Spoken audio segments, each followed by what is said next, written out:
કેમ છો વિદ્યાર્થી મિત્રો? બધા મજામાં ને? સરસ. મને લાગે છે કે બધાએ વેકેશનમાં ખૂબ ધમાલ મસ્તી કરી છે અને ખૂબ નવી નવી જગ્યાઓએ ફરવા પણ ગયા હશો. પણ મારા પ્રશ્નનો જવાબ બધાએ ન આપ્યો હા. ઘણા બધા મિત્રો કદાચ મજામાં નથી લાગતા. મને ખબર છે કે શું કામ મજામાં નથી. કારણ કે તમારું વેકેશન પૂરું થઈ ગયું છે. હવે ભણવાનું નવું સત્ર શરૂ થશે. દરરોજ વાંચવું પડશે, દરરોજ લખવું પડશે, નવું હોમવર્ક કરવું પડશે અને નવું હોમવર્ક અઘરું પડશે તો નવો પાઠ, નવું કાવ્ય, હે ને?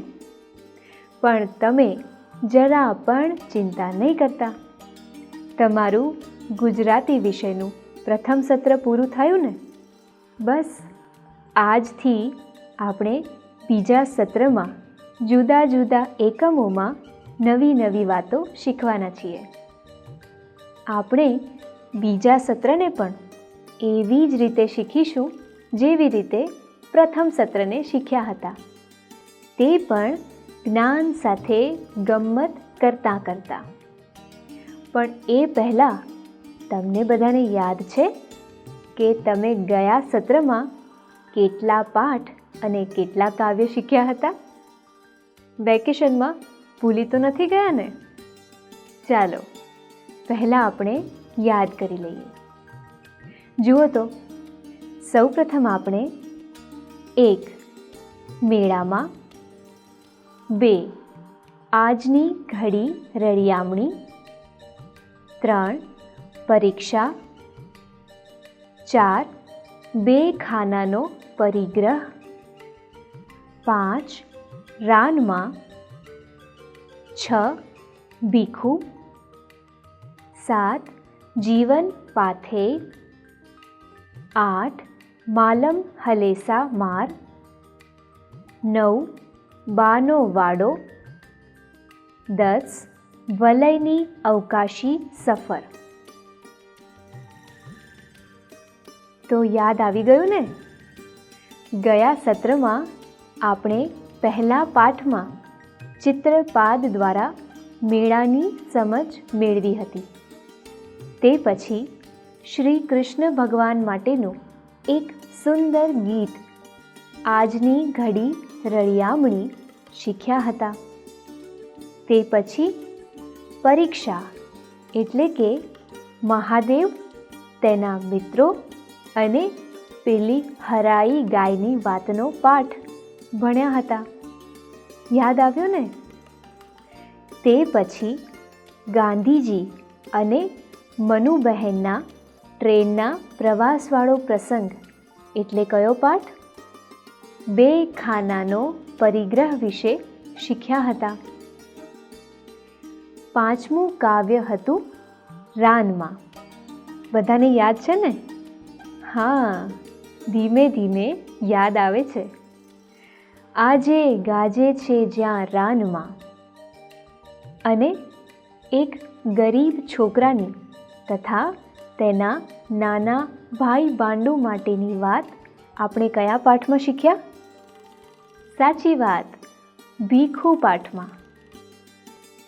કાકા સાહેબ કાલેલકરને તેમના પિતાજી પાસેથી મળેલી શિખામણ તમને બધાને યાદ છે? લે, મને એમ થયું કે વેકેશનમાં ભૂલી ગયા હશો. એ પાઠ એટલે જીવન પાથેય. એ પછી ભાભીના મહેણાનું સુંદર લોકગીત માલમ હલેસા માર આપણે ગાયું હતું. બાનો વાડો. આ પાઠ તો કેટલો મસ્ત હતો, હે ને? બાનો વાડો આખી દુનિયાની જાત જાતની વનસ્પતિઓથી ભરેલો હોય છે. યાદ આવ્યું ને? હા, અને છેલ્લો પાઠ વિજ્ઞાનની અદ્ભુત કથાનો પાઠ એટલે વલયની અવકાશી સફર. વિદ્યાર્થી મિત્રો, આ તો થઈ પ્રથમ સત્રમાં આપણે શું શીખ્યા તેની વાત. હવે તમારું ગુજરાતીનું પાઠ્યપુસ્તક ખોલો અને બીજા સત્રનો પહેલો પાઠ કયો છે તે જુઓ તો. હા, અખબારી નોંધ. વિદ્યાર્થી મિત્રો, આજે આપણે ગુજરાતી ધોરણ 7 દ્વિતીય સત્ર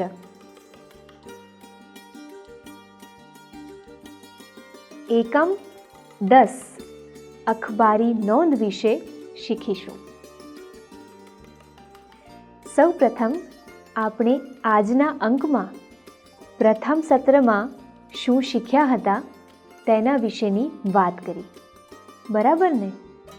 ત્યારબાદ આજે આપણે કયો પાઠ શીખવાના છીએ તેના વિશેની વાત કરી. તો ચાલો હવે આજના એકમનું આયોજન જાણી લઈએ કે આજનો આપણો એકમ આપણે કેવી રીતે શીખવાના છીએ. સૌપ્રથમ આપણે પૂર્વ ભૂમિકા જોઈશું. ત્યારબાદ આપણે આ પાઠના લેખકનો પરિચય મેળવીશું, એટલે કે લેખક પરિચય. ત્યારબાદ આપણે પાઠનું શ્રવણ કરીશું. ત્યારબાદ આપણે આ પાઠની સમજૂતી મેળવીશું. ત્યારબાદ આપણે શબ્દ સમજૂતી મેળવીશું અને સાથે સાથે આપણે તે શબ્દોને વાક્યમાં પ્રયોગ કરતા પણ શીખીશું. ત્યારબાદ આપણે એક પ્રવૃત્તિ કરીશું. ત્યાર પછી આપણે અભ્યાસ અને સ્વાધ્યાયના પ્રશ્નો વિશે પણ શીખીશું. તો આ એકમનું આયોજન તમને બધાને સમજાઈ ગયું ને? તો ચાલો તૈયાર થઈ જાઓ, આપણે આપણા એકમ તરફ આગળ વધીએ. પણ તે પહેલાં જોઈ લઈએ કે આ એકમના આજના અંકમાં આપણે શું શું શીખવાના છીએ. તો જુઓ, સૌપ્રથમ આપણે પૂર્વ ભૂમિકા જોઈશું. તે પછી આપણે આ પાઠના લેખકનો પરિચય મેળવીશું. તે પછી આ પાઠનું આપણે શ્રવણ કરીશું. તો ચાલો, તૈયાર છો ને આ એકમ માટે? તો જુઓ તો, પહેલો મુદ્દો શું છે? હા, પૂર્વ ભૂમિકા. વિદ્યાર્થી મિત્રો, તમે સવારે વહેલા ઉઠો તે પહેલાં જ તમારામાંથી ઘણા બધાના ઘરે ફેરિયો છાપું નાખી જતો હશે. આ છાપું એટલે જ અખબાર. છાપામાં દુનિયાભરના જાત જાતના સમાચાર આવે છે, ખરું ને? આ સમાચાર પણ ઘણી બધી પ્રકારના હોય છે.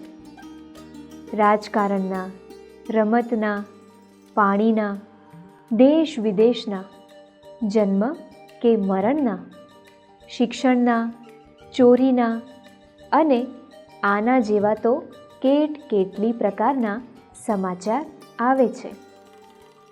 છાપાવાળા આ સમાચાર મેળવે છે તો આપણા જેવા તેમને સમાચાર લખીને મોકલાવે છે. આ તો થઈ અખબારી નોંધ. એટલે જ આ પાઠનું નામ છે અખબારી નોંધ. વિદ્યાર્થી મિત્રો, આ એક નવા જ પ્રકારનો પાઠ છે અને તેમાંથી ખૂબ મોટી જાણકારી આપણને મળવાની છે. પણ એ તો જોઈ લઈએ કે આ પાઠ કોણે લખ્યો છે. ચાલો આપણે આ પાઠના લેખકનો પરિચય મેળવીએ. આ પાઠના લેખક છે ડૉક્ટર ચંદ્રકાંત મહેતા. જુઓ તો તેમનો વિગતે પરિચય. શ્રી ડોક્ટર ચંદ્રકાંત મહેતા. તેમનો જન્મ 6 ઓગસ્ટ 1939ના રોજ થયો હતો. તેઓ અમદાવાદ જિલ્લાના ધોળકા તાલુકાના સરોડા ગામના વતની છે અને હાલ તેઓ અમદાવાદમાં રહે છે. તેઓ ગુજરાતી અને હિન્દી ભાષાના સુપ્રસિદ્ધ સાહિત્યકાર છે. તેઓ ગુજરાત યુનિવર્સિટીના ઉપકુલપતિ તરીકે અને યુનિવર્સિટી જર્નાલિઝમ વિભાગના વડા તરીકે રહી ચૂક્યા છે. ગુજરાતી, હિન્દી અને પ્રાકૃત ભાષામાં તેમના 123 જેટલા પુસ્તકો પ્રગટ થયા છે. વર્ષોથી તેઓ દૈનિક પત્રોમાં કટાર લેખન કરે છે.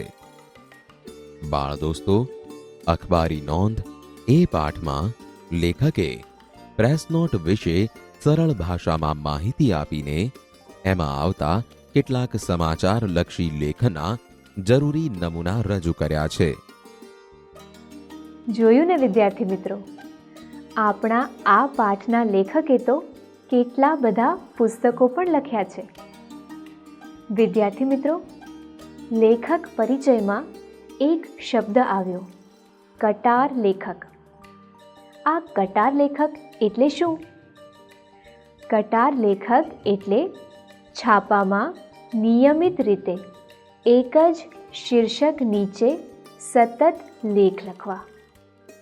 ડૉક્ટર ચંદ્રકાંત મહેતાના પણ ઘણા બધા દૈનિક પત્રોમાં નિયમિત રીતે કોઈ ચોક્કસ વિષય વસ્તુ પર લેખો છપાય છે અને આપણા જેવા વાચકો તેમના બધા લેખોને વાંચે છે. તમે પણ સમય મળે ત્યારે તેમના લેખોને વાંચજો. તો ચાલો આગળ વધીએ ને. જુઓ તો હવેનો મુદ્દો કયો છે? હા, આપણે 2 મુદ્દાની જાણકારી તો મેળવી લીધી, ખરું ને? હવે આપણે પાઠનું શ્રવણ કરીશું, એટલે કે પાઠને સાંભળીશું. તમારે આ પાઠનું શ્રવણ ધ્યાનપૂર્વક જોવાનું છે અને સાંભળવાનું છે. તમે તે પણ ધ્યાનપૂર્વક જોજો કે કયા કયા નવા શબ્દો તમારા કાને પડ્યા છે તથા તે શબ્દોના ઉચ્ચાર અને તેના આરોહ અવરોહ કેવા છે. તો ચાલો આ સરસ મજાના પાઠનું શ્રવણ કરીએ. અખબાર શબ્દ મૂળ અરબી ભાષાના ખબર શબ્દનું બહુવચન છે, જેનો અર્થ થાય છે સમાચાર પત્ર, વર્તમાન પત્ર, છાપું. ગુજરાતી ભાષામાં વપરાતો સમાચાર શબ્દ સંસ્કૃત શબ્દ સમ વત્તા આચાર પરથી બનેલો છે, જેનો એક અર્થ માહિતી, વિવરણ, ખબર એવો પણ થાય છે. અંગ્રેજીમાં સમાચાર માટે ન્યૂઝ શબ્દ પ્રચલિત છે. જોયું ને, અખબાર શબ્દ તો અરબી છે. સમાચાર શબ્દ વળી સંસ્કૃત ભાષા ઉપરથી ઉતરી આવ્યો છે, સમ વત્તા આચાર, અને અંગ્રેજીમાં તેના માટે શબ્દ છે ન્યૂઝ. કેવું અદ્ભુત છે, હે ને? ચાલો આગળ સાંભળીએ. માણસમાં પોતાના ગામ, શહેર, દેશ, દુનિયાના સારા માઠા સમાચારો જાણવાની ઉત્સુકતા હોય છે. સમાચાર પત્રો દ્વારા માણસની જિજ્ઞાસા સંતોષાય છે. માણસ જેમ સમાચાર જાણવા ઉત્સુક હોય છે, એમ પોતાના કે પોતાની સંસ્થાના સમાચાર અન્યને જણાવવામાં તેમજ ઉમળકો, આનંદ પ્રાપ્તિ, સિદ્ધિ કે સુખ દુઃખમાં અન્યને ભાગીદાર બનાવવાનું પણ ઈચ્છે છે. આવા અંગત કે સંસ્થાલક્ષી સમાચારો અખબારો વિના મૂલ્યે છાપીને પોતાનો સમાજ ધર્મ અદા કરે છે. પોતાના અખબારમાં તંત્રીઓ વિશેષ કોલમ કે જગા તેવા સમાચારની નોંધ માટે ફાળવે છે, જેને સમાચાર નોંધ કહેવામાં આવે છે. આવી સંક્ષિપ્ત સમાચાર નોંધ અખબારો પ્રસિદ્ધ કરતા હોય છે. ઉપરાંત સરકારી, અર્ધ સરકારી તેમજ સંસ્થાઓ વિવિધ પ્રકારની માહિતીઓ વાચકોની જાણ માટે મોકલે છે. સંક્ષિપ્ત સમાચાર નોંધ અથવા અખબારી નોંધને અંગ્રેજીમાં પ્રેસ નોટ કહેવામાં આવે છે. અખબારી નોંધની કોલમમાં સામાજિક, શૈક્ષણિક, ઉત્સવ ઉજવણીઓ, ધાર્મિક સાંસ્કૃતિક બાબતો, વ્યાખ્યાન, ઇનામ વિતરણ, શુભેચ્છાઓ ઇત્યાદિ વિષયક સંક્ષિપ્ત નોંધ પ્રકાશિત કરવામાં આવે છે. મૃત્યુ કે અવસાન તેમજ તે નિમિત્તે બેસણા કે શ્રદ્ધાંજલિની નોંધ પણ વિના મૂલ્યે અલગ શીર્ષક સાથે અખબારો છાપે છે. સમાચાર પત્રો આપણા સુધી સમાચાર લાવીને કેવી રીતે પોતાનો સમાજ ધર્મ અદા કરે છે તે અહીં જોયું ને. આ ઉપરાંત કેટલા પ્રકારના સમાચાર સામાજિક, શૈક્ષણિક, ઉત્સવ ઉજવણીઓ, ધાર્મિક સાંસ્કૃતિક બાબતો, વ્યાખ્યાનો, ઇનામ વિતરણ, શુભેચ્છાઓ, મૃત્યુ કે અવસાનના સમાચાર પણ છાપે છે તે પણ સાંભળ્યું ને. ચાલો હવે આગળ સાંભળીએ. આવી અખબારી નોંધ પ્રગટ કરાવવા માટે તંત્રી જોગ વિનંતી પત્ર અને તેની સાથે સંક્ષિપ્ત સમાચાર નોંધ મોકલવી જરૂરી છે. તંત્રીને સમાચાર નોંધ પ્રકાશિત કરવાના વિનંતી પત્રમાં નીચે દર્શાવેલી વિગતો હોવી જરૂરી છે. 1. સમાચાર મોકલનાર વ્યક્તિ કે સંસ્થાનું નામ સરનામું. 2. સમાચાર નોંધ પ્રકાશિત કરવાની તારીખ. 3. સમાચાર નોંધના વિભાગનો શક્ય હોય તો ઉલ્લેખ. 4. જે તે સમાચાર વિષયક પુરાવાના કાગળ. 5. મોકલનારની સહી. 6. સાથે મોકલેલ જે તે સમાચારની લેખિત વિગતો. તમારે સમાચારને છાપામાં છપાવવા માટે મોકલવા હોય તો શું જરૂર પડે તે ધ્યાને આવ્યું ને. તો ચાલો આગળ સમજીએ. અહીં આપણે સમાચાર નોંધ માટે તંત્રીને લખવા જોગ વિનંતી પત્ર તથા કેટલીક સમાચાર નોંધના નમૂના વિશે જાણકારી મેળવીએ. તંત્રીને સમાચાર નોંધ પ્રકાશિત કરવાનો વિનંતી પત્ર. તારીખ. માનનીય તંત્રીશ્રી. અખબાર કે સમાચાર પત્રનું નામ, સરનામું. આ સાથે મોકલેલ સમાચાર નોંધ આપના લોકપ્રિય સમાચાર પત્રની સમાચાર નોંધ કોલમમાં તારીખ, રોજ પ્રકાશિત કરી આભારી કરશોજી. સન્માન સહિત બિડાણ અખબારી નોંધ. આપનો વિશ્વાસુ પત્ર મોકલનારની સહી. તમે વિનંતી પત્રનો નમૂનો જોયો ને. આપણે આ પાઠની સમજૂતી જોઈશું ત્યારે આ પત્ર કેવી રીતે લખાય તેની જાણકારી પણ મેળવીશું. તો ચાલો આગળ જુઓ. અખબારી નોંધના કેટલાક નમૂના. સાહિત્યિક. ઇન્સ્ટિટ્યૂટ ઓફ જૈનોલોજી, લંડન, અમદાવાદને ઉપક્રમે હસ્તપ્રત વિદ્યાના કોર્સના ડોક્ટર ધીરુભાઈ ઠાકરની અધ્યક્ષતામાં સમાપન સમારોહ નિમિત્તે શ્રી મૈત્રેયી દેશપાંડે અને ડોક્ટર કુમારપાળ દેસાઈના હસ્તે પ્રમાણપત્ર વિતરણ. ગુજરાત વિશ્વકોશ ટ્રસ્ટ, ઉસ્માનપુરા, અમદાવાદ, બપોરે 12 થી 2 વાગ્યા સુધી. ઇનામ વિતરણ. નાના ભમોદરા ગામ પરિવાર મંડળ 9મો ઇનામ વિતરણ તથા સ્નેહ મિલન સમારોહ. પટેલવાડી, ભીડભંજન હનુમાન પાસે, બાપુનગર, અમદાવાદ. સાંજે 4:30 વાગે. વ્યાખ્યાન. ધ થિયોસોફિકલ સોસાયટી, અમદાવાદના ઉપક્રમે અંબાલાલ ખત્રીનું જે કૃષ્ણામૂર્તિ પર વક્તવ્ય. વિષય the first and the last freedom, Lalita complex, Mithakhali 6 રસ્તા, નવરંગપુરા, અમદાવાદ, સાંજે 6:30 વાગે. ધાર્મિક સમાચાર નોંધ. સુંદરકાંડ. જય શ્રી રામ સુંદરકાંડ પરિવાર અશ્વિન કુમાર પાઠકની વ્યાસપીઠે 4 જૂનું ભગવતીનગર, મીઠા પાણી દરવાજા પાસે, સરસપુર, બપોરે 4:30 થી 6 વાગ્યા સુધી. ભજન.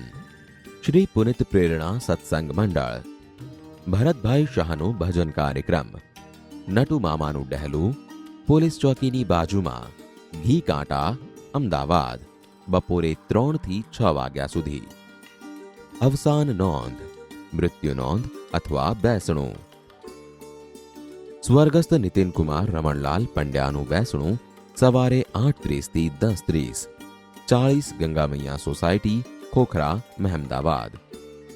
સ્વર્ગસ્થ શશિકાંત અંબાલાલ રાવળનું બેસણું વારાહી માતાના મંદિર પાસે, ભંડેરી પોળ, કાલુપુર, સાંજે 4 થી 5 વાગ્યા સુધી. સર્વધર્મ સભા. રાષ્ટ્રપિતા ગાંધીજીના નિર્વાણ દિન નિમિત્તે ઘ4 ગાંધીનગરમાં સાંજના 6 કલાકે સર્વધર્મ સભાનું આયોજન કરવામાં આવેલ છે. વિવિધ સમાચાર. બપોરે 2 ગુજરાત સ્ત્રી કેળવણી મંડળ સંચાલિત વિવિધ મહિલા કલ્યાણ કેન્દ્ર દ્વારા ગ્રામ વિસ્તાર ફિલ્ડ વર્ક, મુમતપુરા. બપોરે 12:30 મોંઘવારીના વિરોધમાં દેખાવ, ધરણા, કલેક્ટર કચેરી, સુભાષ બ્રિજ, અમદાવાદ. વિદ્યાર્થી મિત્રો, અખબારી નોંધના જુદા જુદા નમૂના તમે જોયા અને સાંભળ્યા. હવે તમે એ પણ સાંભળો કે સમાચાર લખતી વખતે શું શું ધ્યાન રાખવું જોઈએ. વિશેષ. અખબારી નોંધ લખતી વખતે અંગ્રેજીમાં જેને 5 W અને 1 H કહે છે તે યાદ રાખવું જરૂરી છે. ગુજરાતીમાં તે આ પ્રમાણે છે. 1 શું એટલે વોટ, 2 ક્યાં એટલે વેર, 3 ક્યારે એટલે વેન, 4 શા માટે એટલે વાય, 5 કોણે અથવા કોની સાથે બનાવ બન્યો એટલે હુ, 6 કેવી રીતે એટલે હાઉ.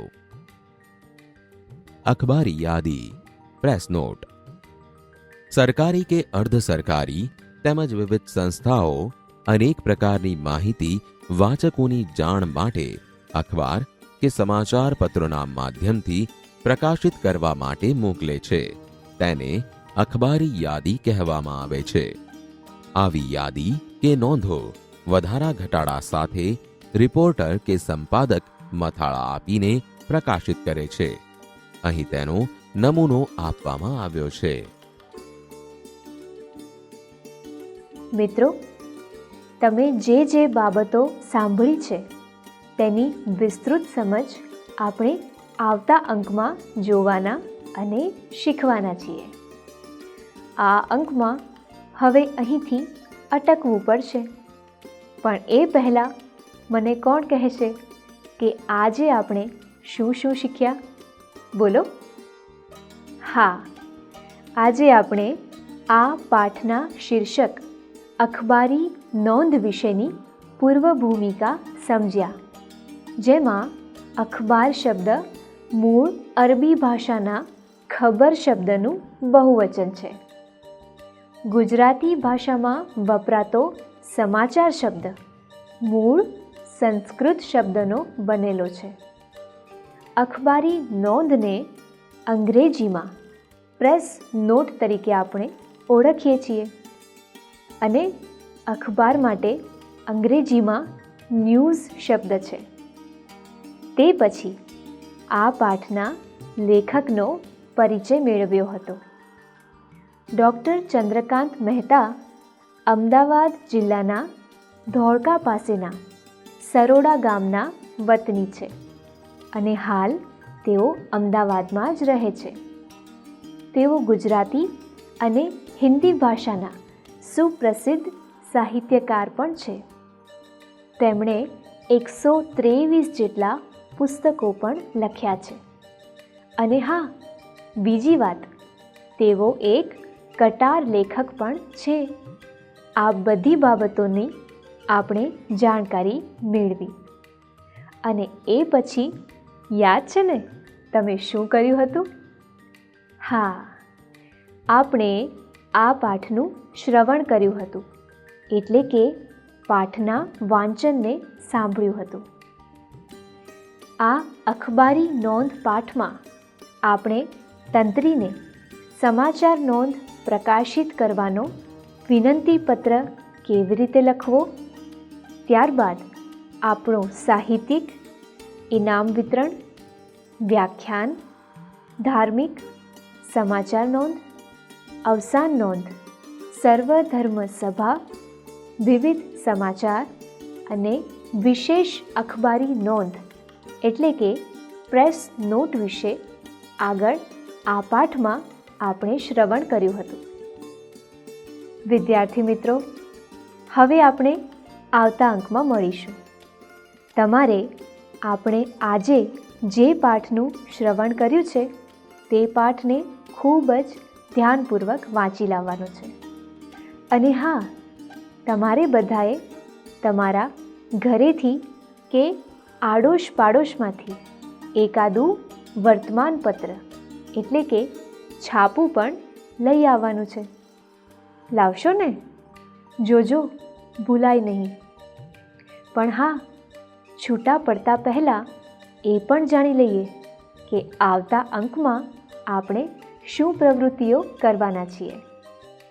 તો જુઓ, આપણે આ પાઠની વિસ્તૃત સમજ મેળવીશું. આ અખબારી નોંધ પાઠમાં આપણે તંત્રીને સમાચાર નોંધ પ્રકાશિત કરવા માટેનો વિનંતી પત્ર કેવી રીતે લખવો, ત્યારબાદ આપણે સાહિત્યિક, ઇનામ વિતરણ, વ્યાખ્યાન, ધાર્મિક સમાચાર નોંધ, અવસાન નોંધ, સર્વધર્મ સભા, વિવિધ સમાચાર, વિશેષ અખબારી નોંધ એટલે કે પ્રેસ નોટ વિશેની વિશેષ માહિતી પણ મેળવીશું અને સમજીશું પણ ખરા. તે પછી શબ્દોની સમજૂતી મેળવીશું, તેના અર્થને પણ જાણીશું અને તે શબ્દોને વાક્યમાં પ્રયોગ કરતાં પણ શીખીશું. પણ તે પહેલાં તમારે બધાએ આ પાઠ ધ્યાનપૂર્વક વાંચીને આવવાનો છે. તો આવતા અંકમાં મળીએ. ત્યાં સુધી આવજો.